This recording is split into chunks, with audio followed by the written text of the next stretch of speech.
This episode is brought to you by Set for Life Insurance. Listen, docs, one of the first steps we took to pay off our student loan debt was realizing we paid way too much for our disability insurance. That all changed when we found Set for Life Insurance. They helped us with a customized insurance policy that met our needs and, most of all, budget. To learn more, check out setforlifeinsurance.com. This episode is brought to you by Physician CEO. Finally, a business program for busy doctors just like you. Get the skills of branding, marketing, entrepreneurship, and combine those with your gifts as a physician. Be known as a doc outside the box and define your future. Learn more at physician-ceo.com/DOTB. Welcome to Docs Outside the Box podcast. This is your official show, looking inside the minds of cutting-edge and innovative doctors. Think you'll find these stories in any medical textbook? Sorry. You're getting real live insight from men and women pushing the envelope beyond medicine. Ordinary doctors doing extraordinary things. Let's start now with your host, Dr. Nee Darko.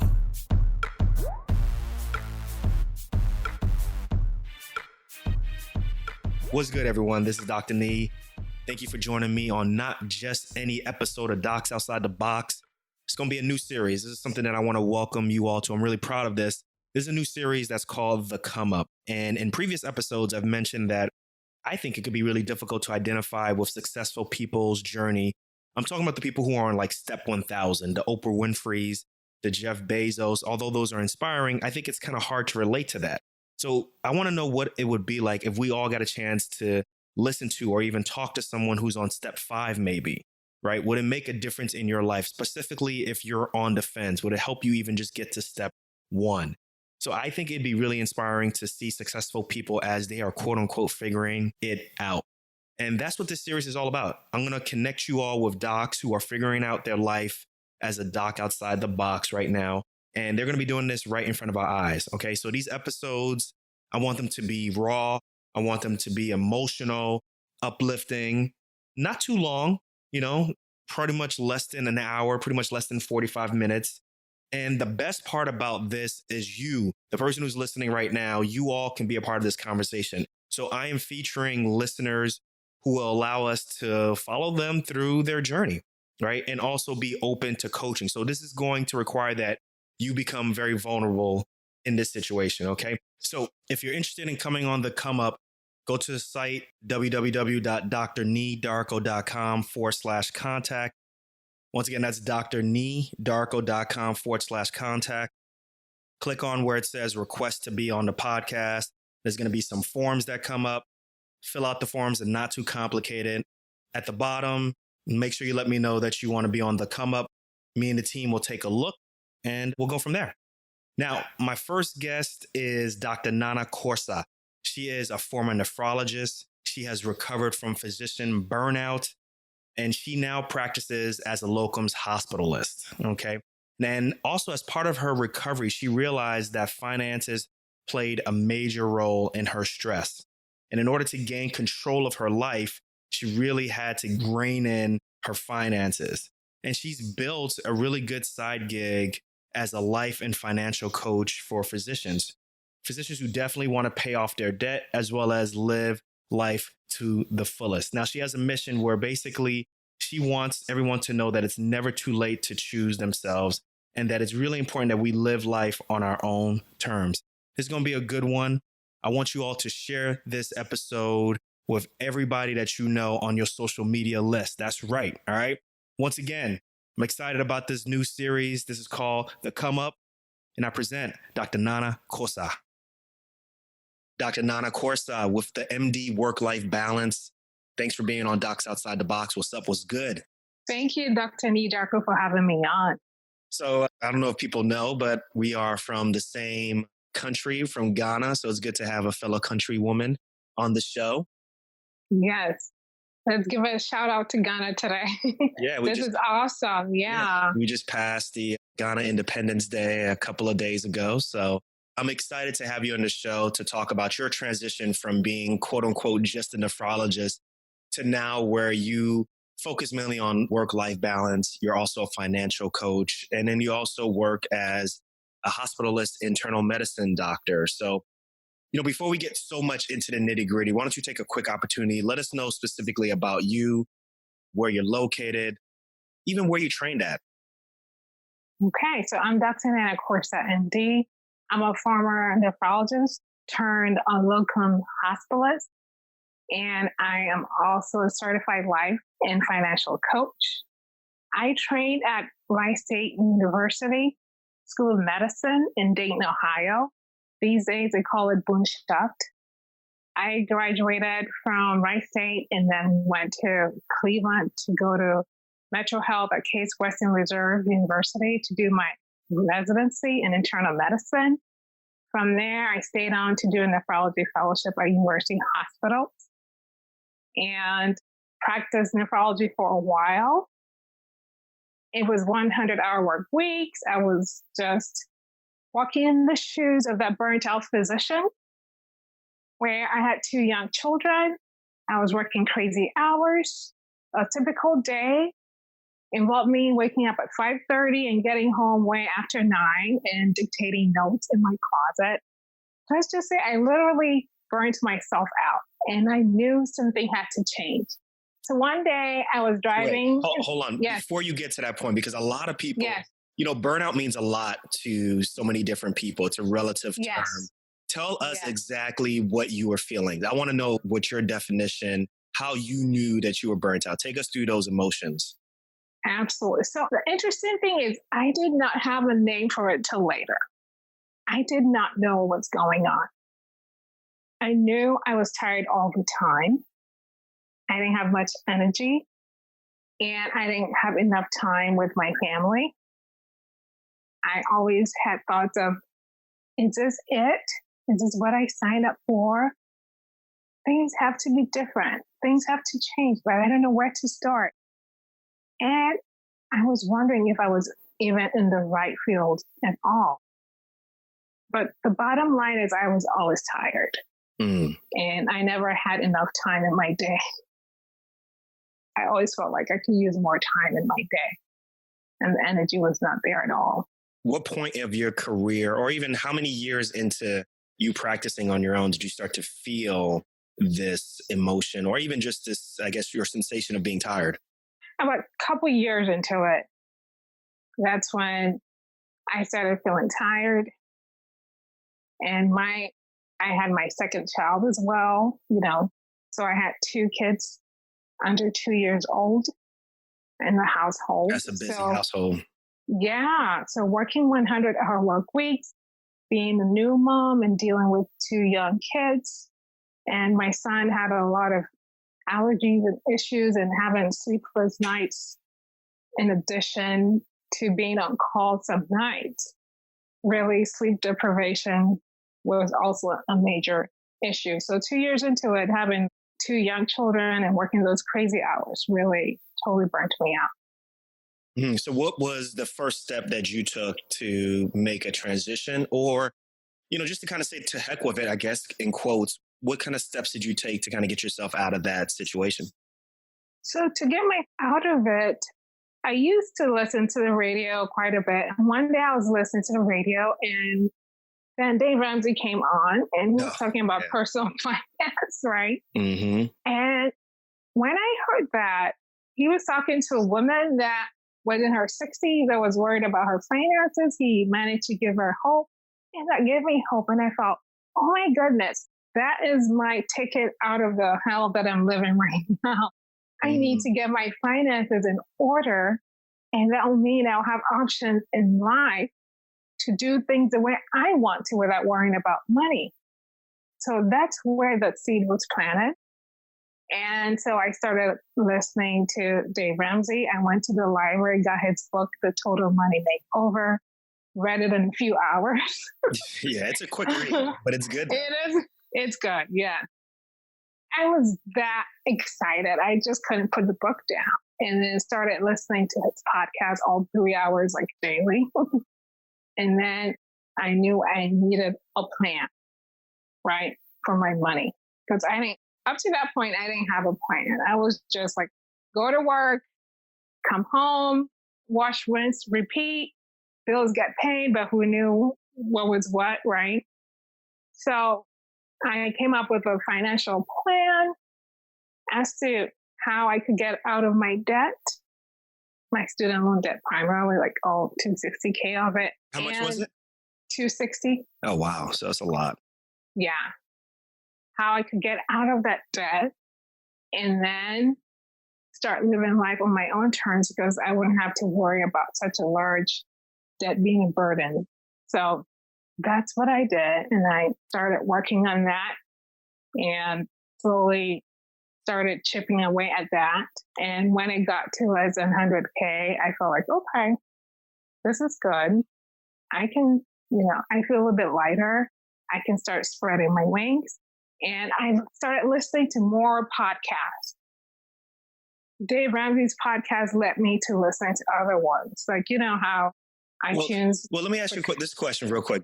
Prior to listening to Dave Ramsey, yes, and then obviously going through the methods that he teaches, what was your relationship with money?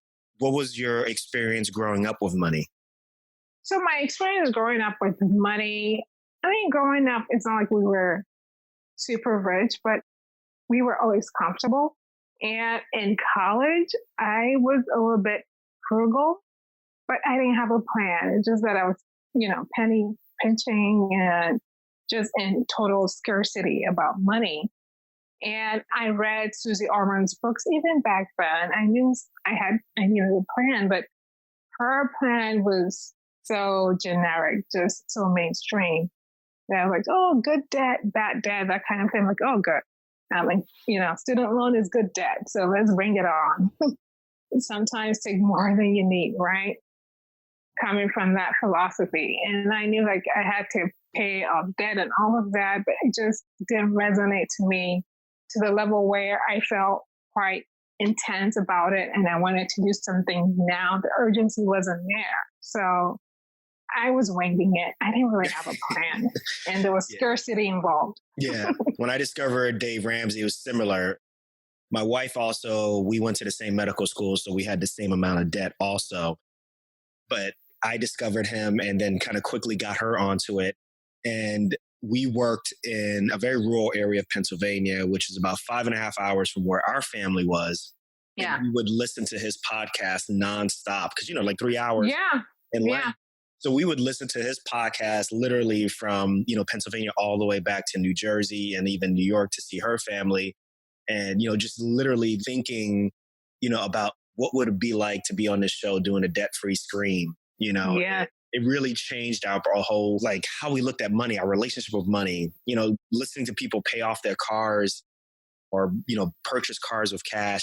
Something like that was foreign to me. So that's why I just wanted to get your concept or find out where you were with money prior to listening to the show. It's really interesting to see different people's experiences with money as they're growing up and then how things shift dramatically when they hear about something like Dave Ramsey or, any other big financial coach or, radio personality. So.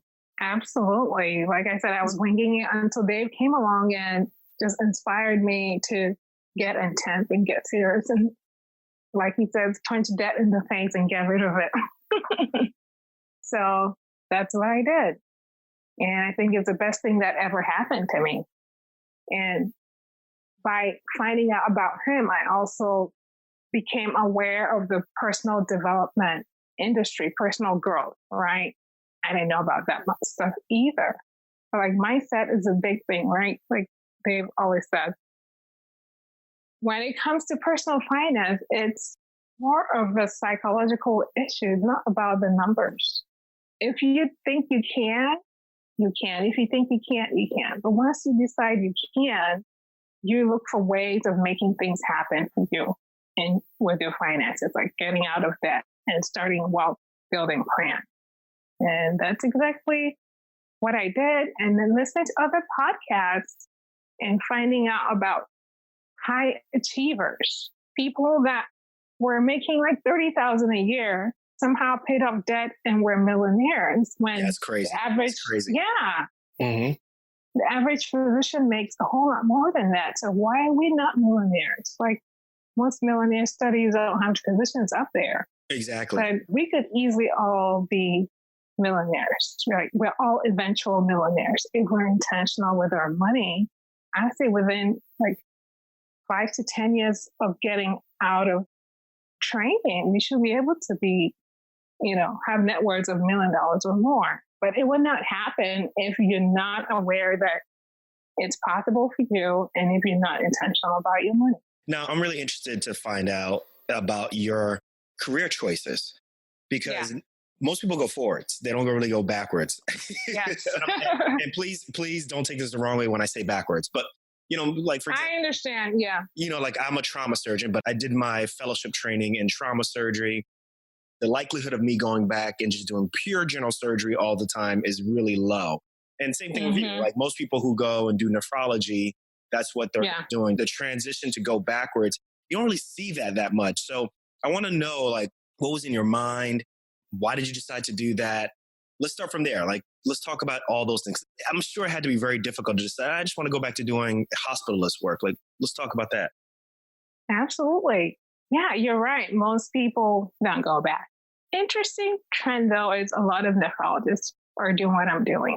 Really? Okay. Yeah.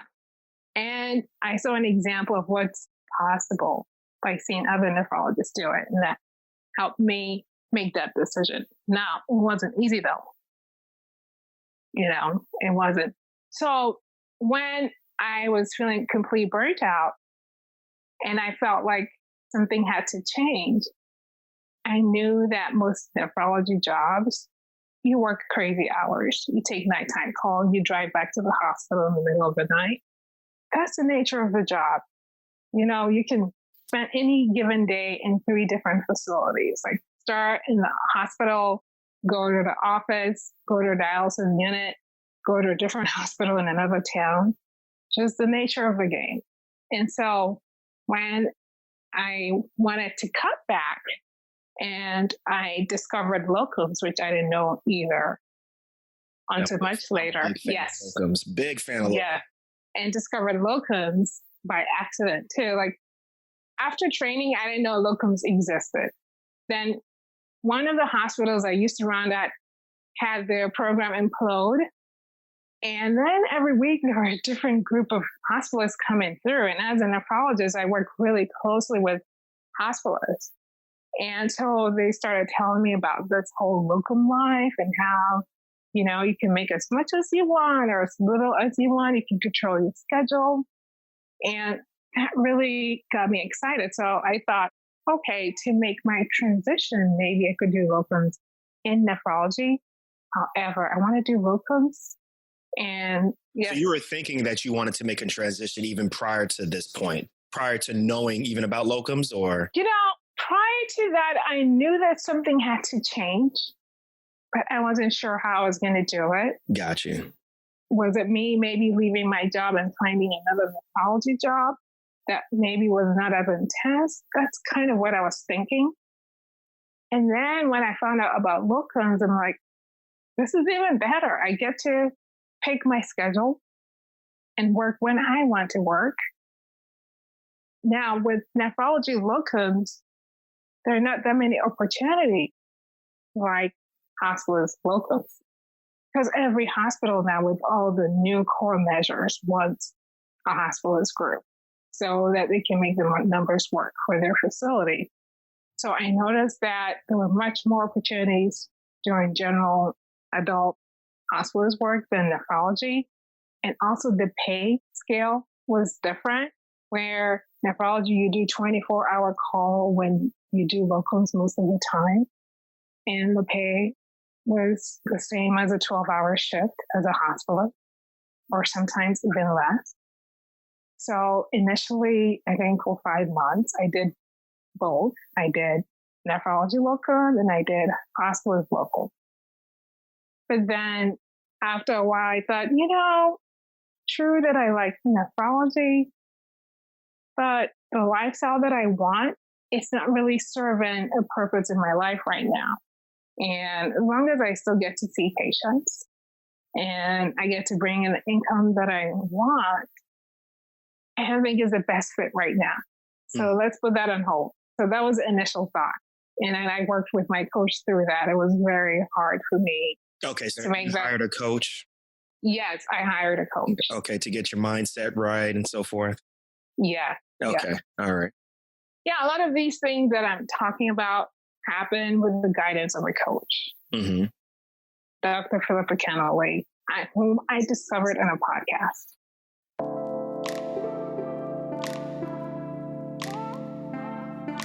Hey docs, there's a saying, if you don't have a seat at the table, then you're probably on the menu. Now's the time to define your future by being a part of the Physician CEO program. Physician CEO is a business immersion program developed by MBA faculty from the Kellogg School of Management at Northwestern University. You're getting an intensive MBA-style education made up of modules that cover topics like leadership, entrepreneurial ventures, and everybody's favorite, branding. And guess what? This program is designed for busy physicians like yourself who don't have time for an MBA, but still want to be a better version of yourself. Trust me, the program gets you in focus from day one. So get those skills needed to lead a hospital or start a new venture. You're always going to ensure that there's an open seat waiting for you at the table. Don't miss this opportunity because class is filling up. Learn more at physician-ceo.com/DOTB.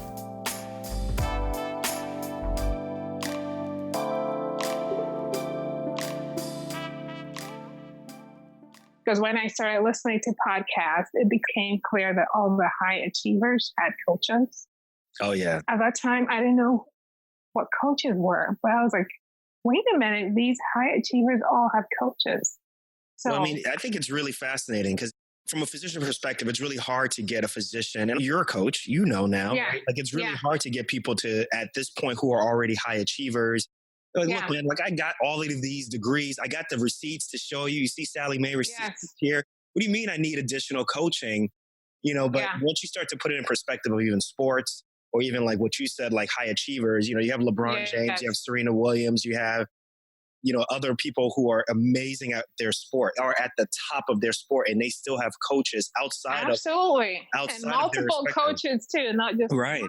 Who help them. And then even high achievers in business or high achievers in any other form, they still have people who help them. So once you understand it from that standpoint, I think it's really start to get that breakthrough moment from other physicians who are like, maybe I should. I don't think it's for everyone, but I agree with you on that standpoint.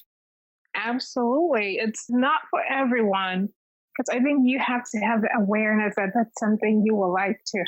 Let me ask you before you even engage. Yeah. Let me ask you this question, because, you know, we always like to give like actionable advice on this show. Can you give us like, what are some things that we should be watching out for, or the listeners should be watching out for when they're looking for a coach? Because I'm sure you had to do some research on the person that you worked with, and I'm sure you had some couple of people that you probably looked up. And now that you're on the other end and you're helping other people, what are some things that they need to look for to make sure that they become, or at least that they find a coach who's suitable for them, that they don't make mistakes for a coach? Yeah. You know, the funny thing is I didn't really do much research. I was sold based on other people's results. But I knew one thing, that I wanted a coach that was a physician, because I wasn't going to explain to somebody about residency, fellowship, and how the whole thing works, right? And I wanted somebody who gets me at that level so I could build on that. And also somebody who can help guide me in me transitioning from one specialty to another. So I knew it had to be a physician. That was my only criteria, because I was sold on coaching. I knew that I was going to get results, right? Because at the end of the day, coaching, a coach can coach you, but if you're not ready to do the work, you're not going to get the results you want.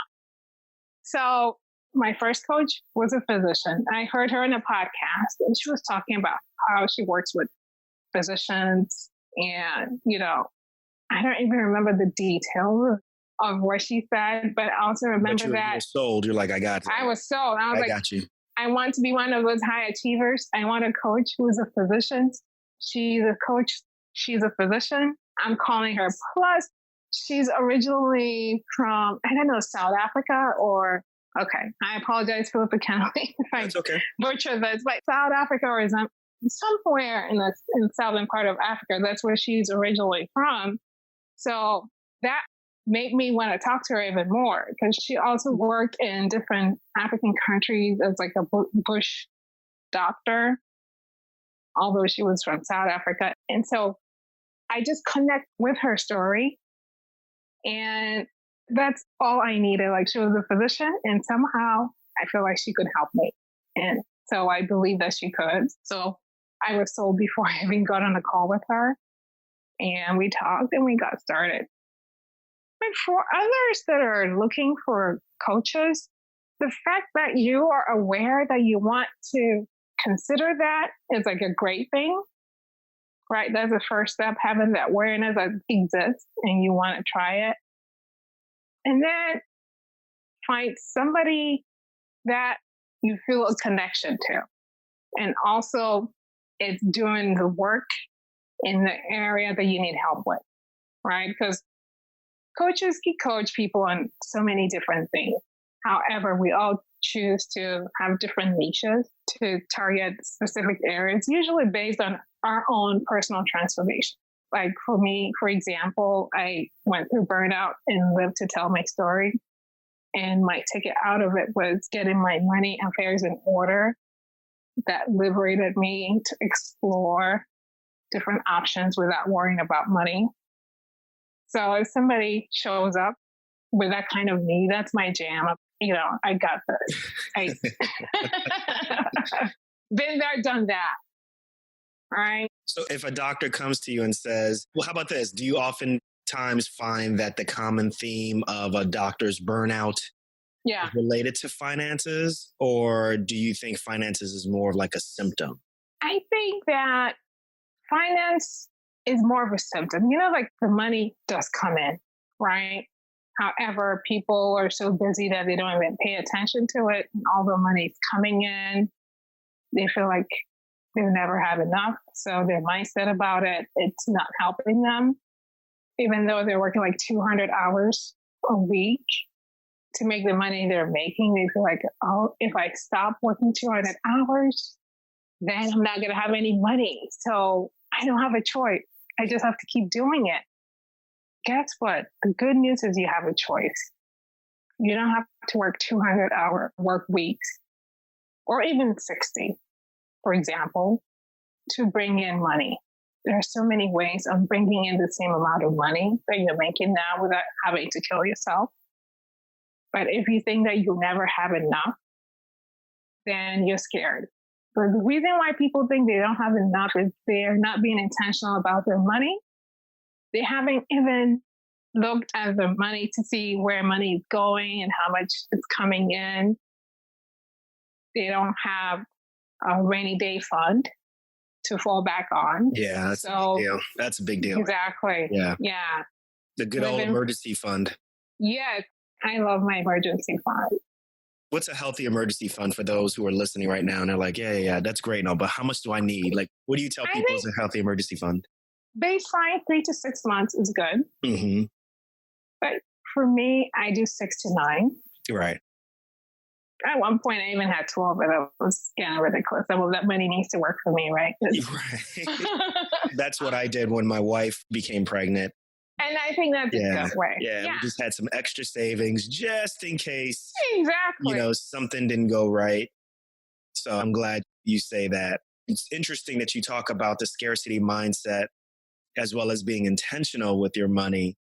I was the same way. I had the same type of thought process of, I don't see myself leaving medicine for a significant period of time. But also at the same time, I think I'm a lot more efficient with how I make the money now that I do locums. And I'm not working myself like a dog like I was before. Literally, there was a point where I was working like 2 FTE.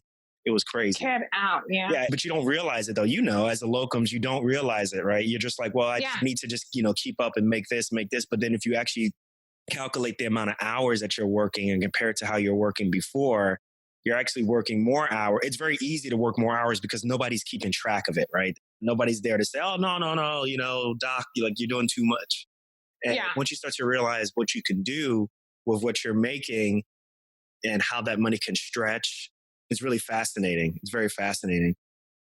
It's really interesting to hear when you're talking about being intentional with your money, not having a scarcity mindset, doing some other things. We've also had people on our show talk about passive income also. So I'm sure you probably talk about that also. It's really amazing once you open up your mind, what you can do from a financial standpoint. Absolutely. I agree with everything you said. Having that emergency fund, it's really important. Now, like some people recommend having it after you've paid off your debt. But I always say, even while you're paying off your debt, at least have 2 months put away. That way, if something unexpected happens, you don't find yourself so worried about money. That helps give you peace of mind. When I had like 9 to 12 months of emergency fund, you know how locums is, like you could have feast and famine, where sometimes you have a lot and then other times kind of it might run dry. But by having that emergency fund, I was never worried about getting locum assignment. Because a lot of people are like, well, with locums, you kind of have to hustle to get your shifts. And what happens if you don't have it? But if you have a nice cushion put away, and you know that I could be home for even 12 months without worrying about money, you could do locums with peace of mind, without worrying about when your next paycheck is going to come in. In addition to that, regarding the intentionality about money, I strongly believe that if you decide that you want to be intentional and you're willing to think outside the box, you can have so many ways of bringing money in without working the crazy hours, like you were saying.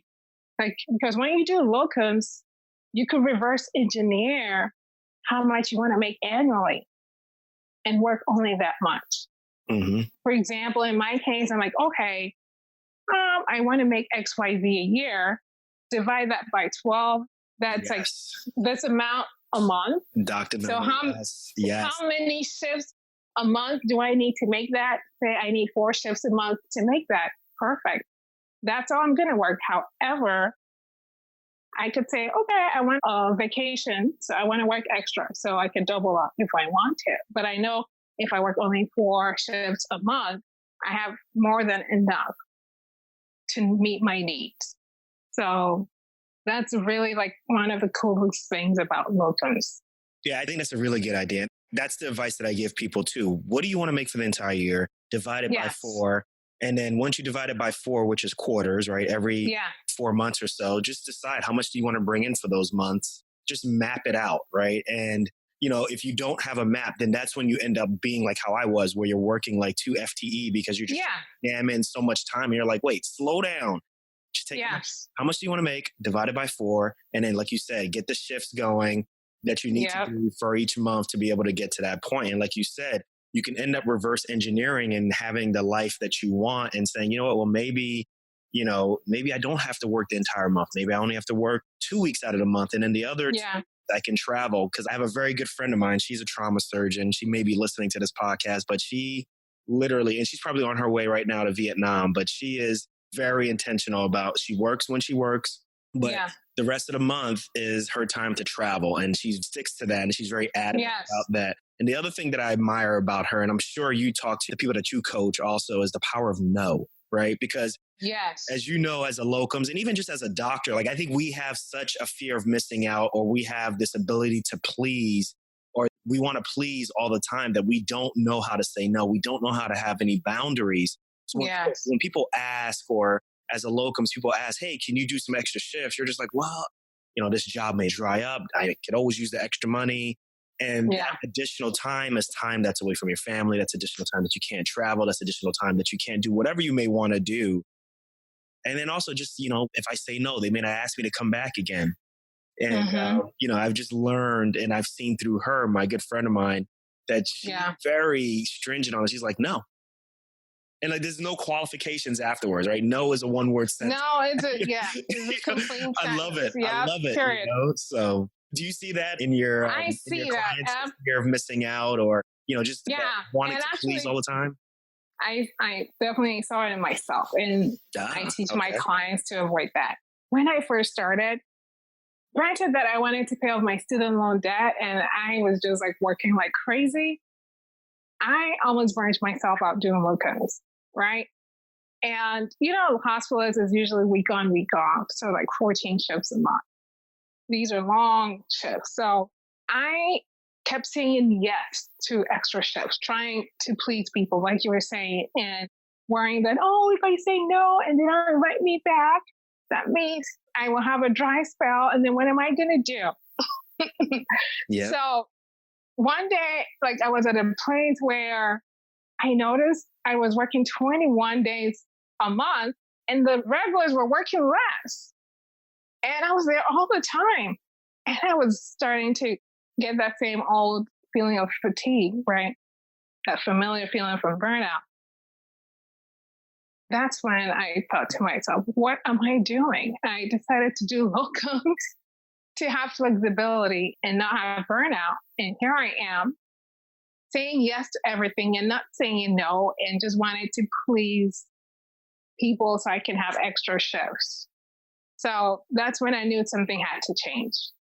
And that's when I decided to get more intentional about what I want and actually map it out as to how much I want to make and how many shifts it requires to do that. And also having a nice emergency fund cushion there. So I'm not worried about, oh, if I say no and they don't invite me back, that means I'm not going to have any money. Guess what? I'm like, cool. I get to stay on this month and have fun with my kids. I have plenty of money. Let's go on vacation, right? I'm not working this month. Right. So I'll leave it to you like this. When I first started working, the first thing that everybody was asking me and my wife was, when are you going to buy a house? Right. Yeah. And we would always tell everybody, we don't need a house. We already have a house. Right. Which we didn't. But, our house to us was our Sallie Mae payments. Right. And, so we don't have a house. So we would rent. Right. And we still rent to this day because we're just not ready to get a house yet. And to be honest with you, Same here. I got the heebie-jeebies about jumping into a mortgage right now. I just got out of debt. I'm not ready to go to that life yet, right? But, you've seen it. You have colleagues. I have colleagues. Someone gets their first job or, they go and they get a huge bonus and they buy an equivalent of a mansion or they have planes or they have all the toys. And, because of the delayed gratification, they're kind of giving themselves those things that they've kind of passed off on. And look, rightfully so. And I'm not here to judge, but I'm always interested to find out, how do you get that person who's just like spending like crazy and obviously may or may not be happy? How do you get that person to change their mindset from a financial standpoint or whatever standpoint that you may have to do to get them to change their mindset to be able to back away and maybe sell some of those toys and downsize and maybe get the freedom that they want? Maybe they'd be a lot more happier. We've always been interested in those type of extreme cases. So that lifestyle inflation is a big problem for physicians. I think that's the number one source of the problem for physician finances. Because as residents, we were making like 30K, 50K the most. Yeah. You become an attending and it's 10X plus more.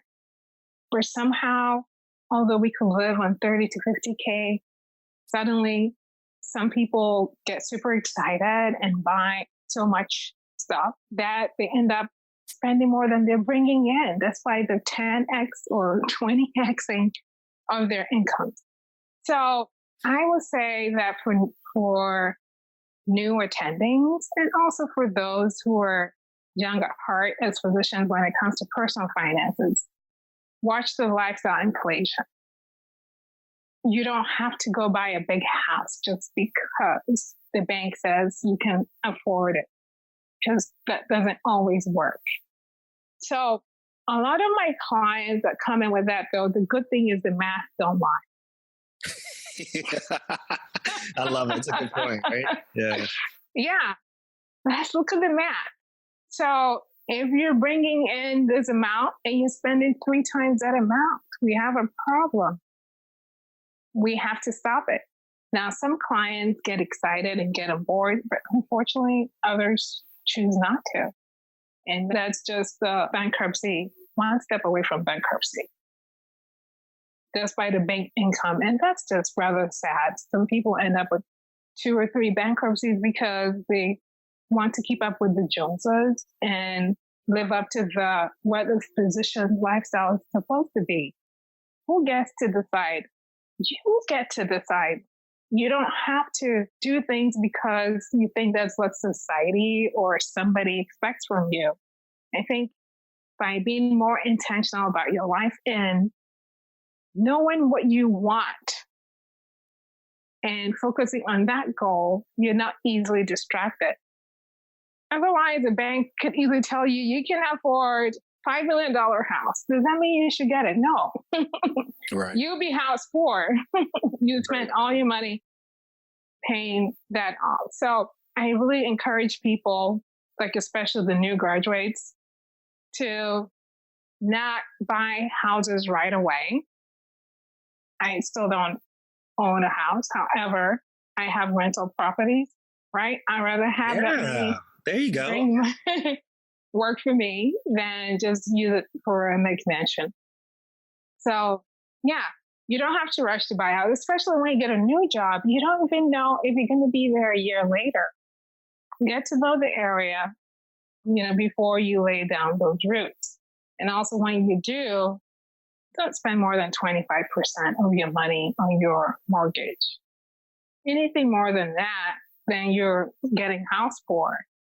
And is it really worth it in the long run? Not really. One trend that I've noticed that I find really exciting are my millennial clients.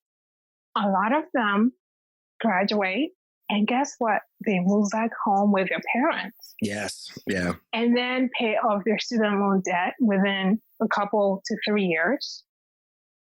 And then after that, save, go buy a house, move out, and start building wealth. And I thought that's really cool. Now, it's not for everyone. Not everybody wants to move in with their parents. But I thought that was really neat. That's the other extreme. But, I'm to that extreme, and I really love that. But if you don't want to do that, and you were making $50K as a resident, how about you start living on $100K? I mean, that's not too bad, or $150. Instead of just overstretching yourself and just blowing all that money before it gets to you. And that brings to mind Shaquille O'Neal. When he first started, I think he got like a nice payment for his work, and he went and spent so much money. When he got to the bank owner said, "Oh, you owe $500,000 or something like that." He's like, "What do you mean? I just got a big fat check for millions." Like, well, you went and spent it all. But Shaq turned it around, and now he has so many investments. Oh yeah, from so a financial standpoint, he's a samurai now. Yeah, he's been really good. He learned from that mistake. So it's never too late for anyone. We all can make mistakes, but we can always correct and go down the right path for ourselves. I love it. Yeah. I love it.